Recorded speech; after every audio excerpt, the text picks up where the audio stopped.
really lucky with this truck. It's one of the easiest it's ever come off. There you go.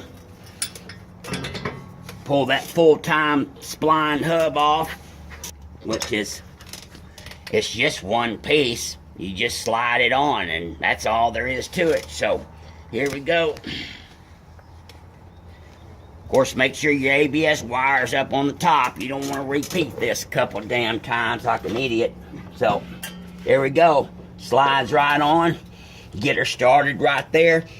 These Timkins, they fit really snug. But you see there, we're already down, and we're ready to bolt up. So if you want to make it harder than that, go right ahead. But that's as easy as we can make it.